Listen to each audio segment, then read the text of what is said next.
प्रकाश मणि त्रिपाठी। जय सिया राम। नमस्कार। धन्यवाद प्रदीप जी। साहित्यिक सांस्कृतिक सोच संस्था मुंबई, राष्ट्रीय सिंधी भाषा विकास परिषद, मानव संसाधन मंत्रालय के संयुक्त तत्वावधान में आयोजित वैश्विक फलक पर राम कथा का विश्व संदर्भ भाग 8 विषयक वेबिनार में आप सबसे संबद्ध होने का मुझे सुअवसर मिल रहा है। इस अवसर पर डॉक्टर महात्मा पांडे जी, हम सभी से संबद्ध जितने महान भाव हैं जिन्होंने मंगलाचरण वंदना किया, प्रोफेसर उमापत दीक्षित जी, डॉक्टर किरण बाला जी, प्रस्ताव की रखने वाले उस पूरे कार्यक्रम के कर्ता धर्ता प्रिय डॉक्टर प्रदीप कुमार सिंह जी, स्वागताध्यक्ष मेरे अनन्य professor Vinay Kumar ji, professor SP Gautam ji, professor Pratap Pinjani जी, प्रोफेसर नीलू गुप्ता जी, श्री उपेंद्र सिंह जी, सोनाली श्रीवास्तव जी जिन्होंने भजन प्रस्तुत किया होगा, आन्या जी, निधि निगम जी, अगमानंद स्वामी महाराज जी, हमारे विश्वविद्यालय के हमारे अनन्य सहयोगी प्रोफेसर दिलीप सिंह जी, गीता जी, थिलिनी रोड्रिगो जी, डॉक्टर नीतू नवगीत जी, doctor Narayan Raju ji, योगाचार्य Satyendra Singh ji, doctor Sushil Kumar Sharma ji, doctor आशा ओझा तिवारी जी, डॉक्टर अंजनी कुमार राय जी, डॉक्टर आलोक चौबे जी, डॉक्टर नीलिमा तिवारी जी, डॉक्टर नीलम महतो जी, डॉक्टर दिवाकर पांडे जी, और आरंभ से ही इस कार्यक्रम का ताना बाना रचने वाली डॉक्टर माधुरी सिंह जी, हमारे विशेष कार्य अधिकारी, तकनीकी स्टाफ के सभी सदस्यगण और वे सभी जो आज के कार्यक्रम से संबद्ध हैं, प्रतिभाग कर रहे हैं, अपने मधुर वचनों से हम सभी का ज्ञानवर्धन कर रहे हैं, भगवान राम की स्तुति सुना रहे हैं। साथ ही वे सभी जो दृष्टा भाव से देख रहे हैं, श्रोता के रूप में देख रहे हैं अथवा अन्य किसी भी रूप में जो आज संबद्ध हैं, आप सभी को एक बार पुनः जय सिया राम। शांताकारं भुजगशयनं पद्मनाभं सुरेशं विश्वाधारं गगनसदृशं मेघवर्णं शुभांगं लक्ष्मीकान्तं कमलनयनं योगविद्यानगम्यं वंदे विष्णु भवभयहरं सर्वलोकैकनाथं।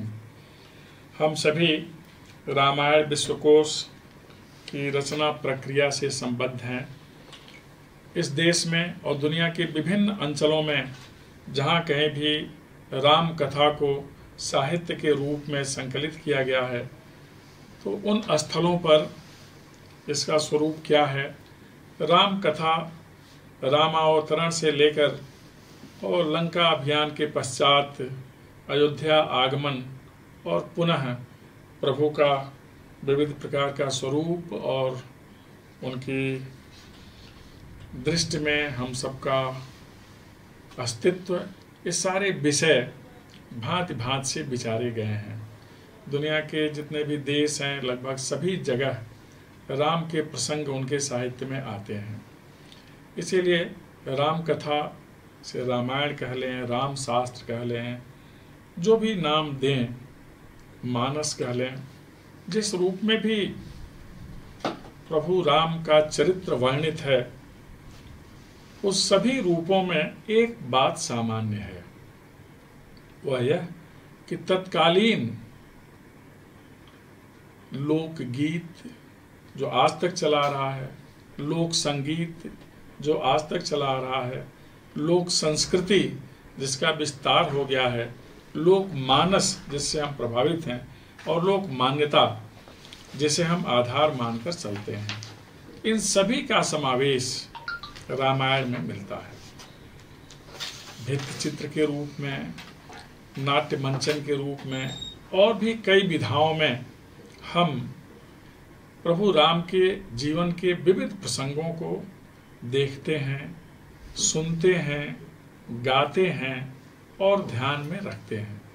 हम मानकर चलते हैं कि जितना भी स्पंदन शब्द में निहित है वह सब श्री राम के कारण ही है। इसलिए हमारे जीवन का अस्तित्व, इसकी पहचान और इसकी यात्रा सबके मूल में केवल राम और केवल राम ही होते हैं। राम के कारण ही इस सृष्टि की रचना है, यह ब्रह्मांड है, और ब्रह्मांड का संतुलन भी स्वयं राम ही करते हैं। इसके कई संदर्भ भी मिलते हैं, प्रसंग भी मिलते हैं, दृष्टांत भी मिलते हैं। और जब हमें कहीं भी चेतना का बिंदु नहीं दिखलाई देता, हम अचेतन होने लगते हैं, तो राम ही चेतना बनकर खड़े होते हैं। अर्थात हमारी चेतना भी स्वयं प्रभु राम ही है। ऐसे राम के चरित्र के बारे में जितना कुछ कहा जाए, अभी मैं सुन भी रहा था इसके पहले, बहुत अच्छा गीत, बहुत अच्छा लगा। तो संभवतः हम उस मुकाम तक नहीं पहुंच पाते, उन ऊंचाइयों तक नहीं पहुंच पाते, या उस विराट का स्पर्श नहीं कर पाते जो भगवान राम का स्वरूप है, जगत जननी का स्वरूप है। इसलिए राम कथा तो जितनी बार कहा जाए, जितनी बार सुना जाए, हमेशा नवीन लगता है। हर युग की अपनी अलग राम कथा है। त्रेता की राम कथा का मूल तत्व आज की राम कथा में भी है। प्रसंग बदल जाते हैं, लेकिन राममय होने का भाव कभी खत्म नहीं होता। तो ऐसा भाव हम सभी को प्रगति पथ पर ले चले, हम सभी को सुरक्षित रखे, विश्व मानवता का कल्याण करे, और इस समय जो आपदा है उसका शमन करे। इस राम तक पहुंचने का सबसे सहज तरीका होता है सहज भक्ति। लेकिन सहज भक्ति जितना कहना सहज है, उतना सहज नहीं होता। इसका प्रसंग मिलता है सहज भक्ति का, जब गोदावरी तट पर स्थित अपने आश्रम से, जहाँ माँ सीता को नहीं देखा उन्होंने, फिर उनकी तलाश में लक्ष्मण जी के साथ चले, तो रास्ते में यात्रा करते करते वह सहज भक्ति का प्रतिमान सबरी के रूप में दिखा। कंबन रामायण में एक विशेष उल्लेख है कि रावण मां जानकी को अपने रथ पर बैठाकर नहीं ले गया। पूरे आश्रम, जो कुटी थी जिसमें मां सीता निवास कर रही थी, मां जानकी, उस पूरे कुटी को ही उठाकर अपने रथ पर रख लिया और लेकर गया, क्योंकि वह साप पीड़ित भी था कि ऐसी किसी दिव्य नारी का स्पर्श करते ही उसके जीवन का अंत हो जाना था। इस बात को वह जानता था। दूसरा, माँ सीता अग्नि स्वरूपा हैं, उनका स्पर्श करके कोई जीव सुरक्षित रह जाए, ये संभव ही नहीं। इसलिए कंबन ने अपनी दृष्टि से देखा, अपने समय के संत हैं दक्षिण भारत के, और उन्होंने देखा, उनकी दृष्टि में यही आया कि पूरी कुटी को ही उठाकर रावण ले गया। माँ सीता उसी कुटी में विराजमान थी। एक प्रसंग है ये, लेकिन माँ सीता वहाँ गोदावरी तट पर आश्रम में नहीं थी। आश्रम था या नहीं, या अलग अलग दृष्टि हो सकती है। रास्ते में भगवान राम मनुष्य रूप में जो वेदना व्यक्त कर सकते हैं, व्यक्त करते चले। पशु पक्षियों को भी सौभाग्य प्रदान करते चले, अपना दर्शन देते चले। लताएं उनसे मिलने के लिए व्याकुल थीं, उनको भी आशीर्वाद देते चले। इस प्रक्रिया में जटायु मिले और जटायु को अपने गोद में रखा, अंत्येष्टि किया, प्रश्न किया कि आपको कहें तो पुनः मैं दिव्य देह दे देता हूँ। जटायु ने कहा, प्रभु आपका दर्शन पाने के बाद कुछ प्राप्ति शेष नहीं रह जाती, इसलिए मुझे और कुछ भी नहीं चाहिए। फिर प्रभु राम ने स्वयं उनको स्वरूप दिया। अंत्येष्टि के बाद वो राम रूप में रामलोक गए, भगवान राम की स्तुति करते हुए चले गए। यात्रा में पुनः कबंध को मुक्त किया, गंधर्व को, जो सांप से पीड़ित था, और वह सांप भी ऐसा था, कभी आचार्य की अवहेलना नहीं करनी चाहिए। उसके बारे में मानस में बहुत कुछ लिखा है। फिर आगे ईश्वर का बढ़ना हुआ, और उसी परंपरा में, प्रक्रिया में माँ सबरी से उनका मिलन हुआ, जो सबरी सहज भक्त की प्रतिमान है। निषाद और सबरी में कुछ बातें बहुत सामान्य लगती हैं। प्रसंग यह है कि उन्हें भी भरोसा था कि राम आएंगे, सबरी को भी भरोसा था कि राम आएंगे। सबरी के गुरु ने, माननीय मतंग ऋषि ने संसार छोड़ते समय सबरी से कहा कि सबरी तुम प्रतीक्षा करना, भगवान राम के आने का समय हो रहा है, वह तुम्हें दर्शन देकर अपने धाम में भेज देंगे। यह दृढ़ विश्वास है जिससे भगवान का दर्शन हो जाता है। तो इस सहजता में भी भक्ति के प्रति और भक्त द्वारा अपने आराध्य की प्राप्ति के प्रति दृढ़ विश्वास होता है। यह विश्वास था सबरी को। इसी विश्वास से सबरी निरंतर अपने आश्रम में, जो मतंग जी छोड़ करके गए थे, नित्य फूल ला करके रास्ते में बिछाती थी कि हाँ, भगवान राम का आना होगा। विश्वास यह था कि वह फूल हमेशा ताजे रहेंगे। विश्वास यह था कि नित्य जो फूल वह रखती है रास्ते में, वह कभी सूखेंगे नहीं। भले ही समय के साथ फूल सूखे होंगे, लेकिन जैसे ही प्रभु राम वहाँ पधारे, वह सारे फूल खिल गए और खिलकर सारी शोभा बिखेरने लगे। और एक भी फूल उस समय ऐसा नहीं था जो मतंग ऋषि के जाने के बाद वहाँ रखा गया था, वह सूखा हो या बासी हो, सब शुद्ध, प्रकृतिस्थ, सहज, खिले हुए और सुगंध युक्त हो गए। ये भगवान राम की महिमा है। जो स्वरूप मतंग जी ने बताया था, सबरी ने देखा।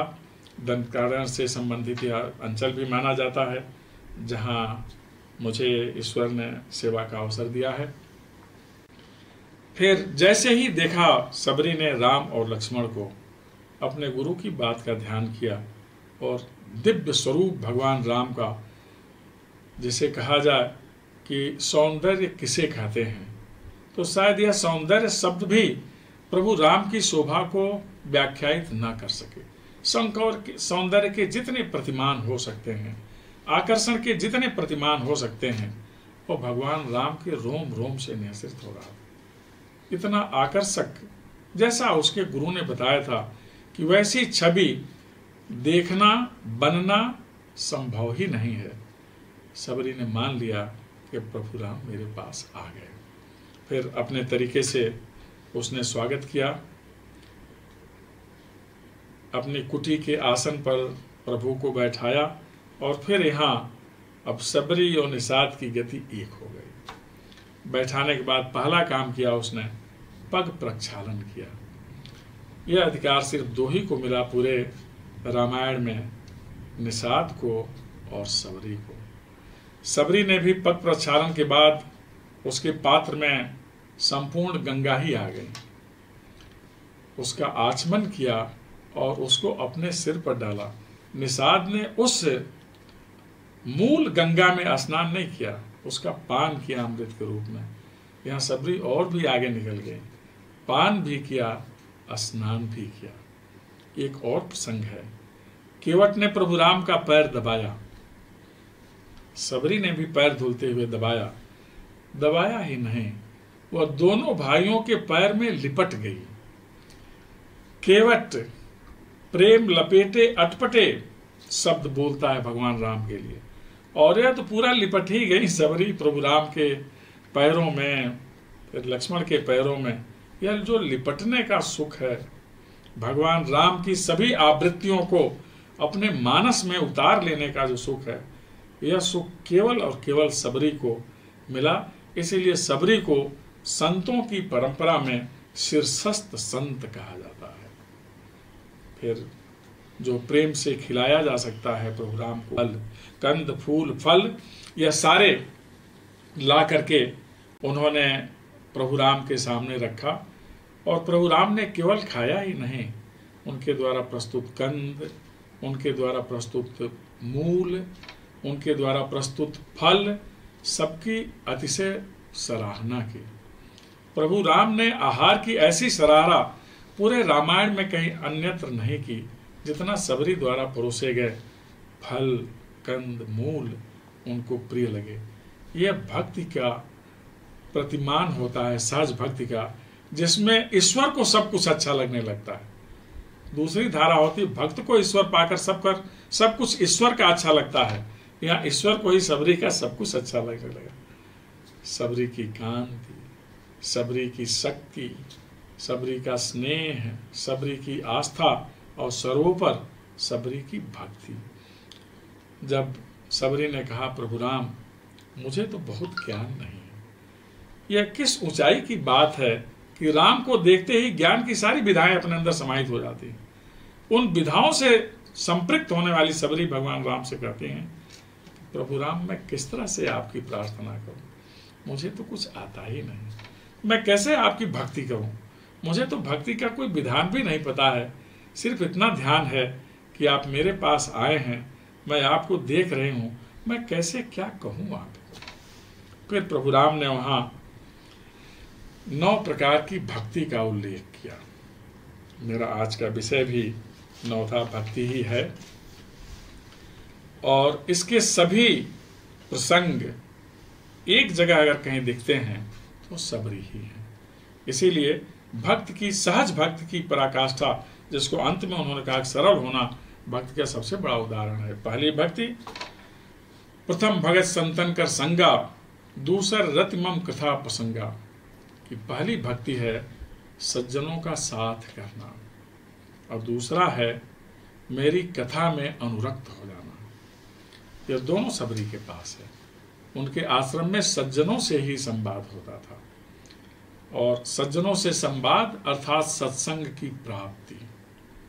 सत्संग क्या है? जहां सिर्फ और सिर्फ मंगल की बात होती है और इस मंगल की बात से जहां अमंगल निर्मूल हो जाता है उसे सत्संग कहते हैं। इसके बारे में सत्संग का महत्व बताते हुए सुंदरकांड में प्रसंग आता है, जब हनुमान जी लंका में प्रवेश कर रहे थे और लंकिनी ने उनका रास्ता रोका।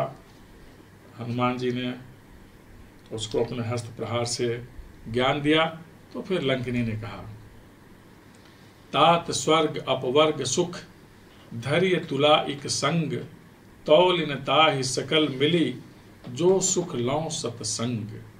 कि स्वर्ग और अपवर्ग अर्थात मोक्ष, स्वर्ग और मोक्ष दोनों को एक तराजू पर रख दिया जाए, तराजू के एक पलड़े पर, और दूसरे पलड़े पर रखा जाए सत्संग को, ये स्वर्ग और मोक्ष ऊपर उठ जाएंगे, हल्के होंगे, लेकिन सत्संग का पलड़ा उठेगा नहीं, इतना भारी है। इस सत्संग की नियमित प्राप्ति करती रही सबरी, इसलिए पहली भक्ति भी सबरी के पास। दूसरी रति मम कथा प्रसंगा, कि मेरे कथा में जिसकी अनुरक्ति हो, जिसका विश्वास हो। जहाँ मतंग ऋषि का आश्रम हो वहाँ राम की ही कथा होगी। जहाँ कहीं भी राम की कथा होती है और कोई व्यक्ति उसमें लीन होता है तो भक्ति का दूसरा उपाय है जिससे ईश्वर तक पहुंचा जा सकता है। गुरुपद पंकज सेवा, तीसर भगत अमान, चौथी भगत मम गुणगन, करई कपट तजगान। तीसरी है अभिमान रहित होकर गुरु चरणों की सेवा करना। चौथी है कपट त्याग कर प्रभु राम के गुण समूहों का गायन करना। ये दोनों भी है उसमें। गुरु चरणों की जो सेवा किया, अभिमान मुक्त व्यक्तित्व बहुत कम मिलते हैं और उस रूप में सबरी को हमेशा याद किया जाता है। कोई अहंकार नहीं, कोई अपने पहचान की समस्या नहीं कि मुझे किस रूप में देखा जाएगा, किस रूप में माना जाएगा। केवल गुरु पद की सेवा करना ही महत्वपूर्ण माना। और फिर भगवान के राम का गायन कपट त्याग कर, अर्थात उसके पीछे कोई लोभ ना हो, किसी को कष्ट देने का भाव ना हो, छल रहित गायन ही भक्ति की चौथी विधा है। यह भी वहां दिखलाई देती है। मंत्र जाप मम दृढ़ विश्वासा, पंचम भजन सुवेद प्रकाशा, छठदम शील विरंति बहु करना, निरत निरंतर सज्जन कर्मा। पांचवी भक्ति है भगवान के नाम का जाप करना और उनमें दृढ़ विश्वास करना। और छठी है इंद्रियों का निग्रह करना, शील सदाचार का आचरण करना और बहुत से जो इंद्रिय जन्य विषय हैं उनसे विरक्त हो जाना और सदाचरण में लगे रहना। यह सब भी सबरी के पास है। वे व्यक्ति धन्य हैं जो इनमें से किसी के भी साथ संलग्न है, जिनके पास यह भाव है। हमेशा उसने भगवान राम के मंत्र का ही जाप किया, उसी का सुफल था कि उसका परिवेश हमेशा हरा भरा था। वहाँ किसी प्रकार की क्षरण वृत्ति नहीं थी, किसी प्रकार का शोक नहीं था, संताप था। कि भक्त की 5वीं और 6वीं विधाएं हैं। सातों सम मोहि मैं जग देखा, मोते संत अधिक करी लेखा, 8 जथा लाभ संतोषा, सपने नहीं देखई पर दोषा। 6वीं भक्ति 7वां भक्ति है, जगत भर को समभाव में मुझ में ही समाहित देखना। सी राम मैं सब जग जाने, करूं प्रणाम जोर जग जाने। कि जड़ और चेतन पूरी सृष्टि में, पूरे ब्रह्मांड में सिर्फ सीता और राम जी का ही स्थान है। उन्हीं से स्पंदित, उन्हीं से संचालित, उन्हीं से नियमित, उन्हीं से निरूपित, उन्हीं से निर्देशित, उन्हीं से नियंत्रित यह पूरी व्यवस्था है। ऐसा हमें भरोसा रखना चाहिए और यह भक्ति का एक विशिष्ट लक्षण है। और मुझसे भी बढ़कर अर्थात भगवान से भी बढ़कर संतों को समझना चाहिए। भगवान राम सर्वत्र संत की श्रेष्ठता सिद्ध करते चलते हैं। संत वह होता है जो दूसरे को वेदना मुक्त करता है। संत वह होता है जो लाभ लोभ मोह से मुक्त होता है। संत वह होता है जो निरंतर जगत के कल्याण का ही चिंतन करता है। तो यह हमेशा ध्यान रखना है। और 8वीं भक्ति है संतोष, जिसकी आज बहुत ज़्यादा ज़रूरत है इस कोरोना के फेज में, और हमेशा से इसकी आवश्यकता रही है। संतोष सबसे बड़ा धन है और इसका हमें संग्रह करना चाहिए, इसे अपने पास बचाए रखना चाहिए। आज के परिवेश में हम सभी देख रहे हैं कि संतोष से हम बहुत कुछ प्राप्त कर सकते हैं। प्रकृति ने, प्रभु ने हमारी आवश्यकताओं की पूर्ति का विधान किया है, लेकिन इच्छाएं तो कभी पूर्त नहीं हो सकती। इसलिए इच्छाओं को अगर सीमित करें, और उसे सीमित रखने का एक ही माध्यम है, वह है संतोष। और सपने में भी दूसरे में दोष ना देखना। दूसरे में दोष देखना अच्छी चीज नहीं मानी जाती। हमेशा दूसरे की अच्छाइयों को ही देखना चाहिए। दोष तो देखें तो अपने में भी बहुत सारे दोष दिखलाई दे जाते हैं, लेकिन हम अपने दोष पर विचार नहीं करते। मनुष्य का स्वभाव है दूसरे के दोष और दूसरे की कमियों पर विचार करते हैं। इससे मुक्त होने से ईश्वर में भक्ति होती है, और इससे इसीलिए पर दोष खोजने से बचना चाहिए। सपने में भी यह काम नहीं करना चाहिए। नवम सरल सब सन छल हीना, मम भरोस ही हरस न दीना। नव महु एकौ जिनके होई, नारी पुरुष सचराचर कोई। कि जो नवी भक्ति है वो बहुत आसान है। सरल स्वभाव का हो जाना, निश्चल हो जाना, निष्कलुष हो जाना, निष्पाप हो जाना, यह नवी भक्ति है। और मेरे में हमेशा भरोसा रखना, हृदय में हमें अवस्थित रखना कि प्रभु राम है तो सब अच्छा ही होगा। यह जो नवी भक्ति है यह वस्तुतः बहुत कठिन भक्ति है। सरल हो जाना, सहज हो जाना, निष्काम हो जाना, निष्कलुष हो जाना, निष्पाप हो जाना,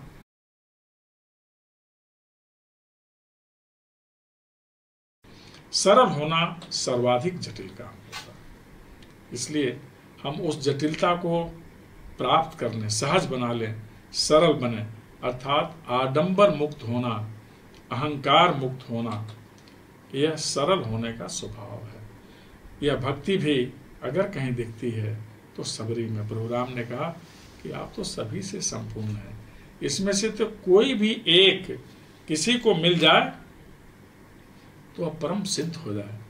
आप तो परम सिद्ध के ऊपर भी सिद्ध हैं। और ऐसा करके प्रभु राम ने सबरी को वह गति प्रदान की जो मुनियों, योगियों, साधु, संतों को प्राप्त नहीं है, जो सबके लिए दुर्लभ है। वह गति सबरी को प्रदान किया। सबरी से संदेश लिया, क्योंकि सबरी उन ऊंचाइयों पर पहुंच गई जहां भगवान राम ही पहुंचा सकते हैं।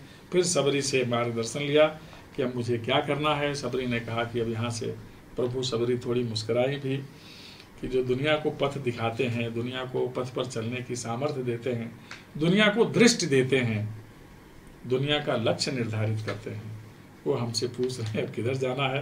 उन्होंने मुस्कुराते हुए जवाब दिया कि आप यहाँ से पंपापुर सरोवर की तरफ बढ़ जाइए, वहाँ आपकी सुग्रीव से मित्रता होगी। और उस मित्रता में हनुमत मिलन का भाव छिपा हुआ था। और इस तरह पुनः वो भगवान राम की वंदना करते हुए योगाग्नि से हरिपद को प्राप्त की। ऐसी सबरी को नमन, जिनके आशीर्वाद से यह क्षेत्र, जिसे रेवाखंड भी कहते हैं, अभिसिंचित है, जहाँ प्रभु राम ने सबको वह स्नेह दिया, वह भक्ति का संदेश दिया जो अन्यथा दुर्लभ है। इस भक्ति भाव से और भक्ति के इन स्वरूपों से जो लोग भी सुन रहे हों, सभी आप प्लावित हों। आप सभी को भगवान राम सुरक्षित रखें, सामर्थ्य दें कि किसी भी आपदा का आप निराकरण करने में सफल हों। हमारा राष्ट्र दुनिया का महानतम राष्ट्र बने और हम सभी अपने शुभ लक्ष्य तक पहुँचने में सफल हों। अंत में नीलांबुश्यामल कोमलांगम सीता समारोपित बाम भागम पाड़ो महासायक चारुचापम नमामि रामम रघुवंशनाथम। आप सभी को बहुत बहुत धन्यवाद। एक बार पुनः जय सिया राम।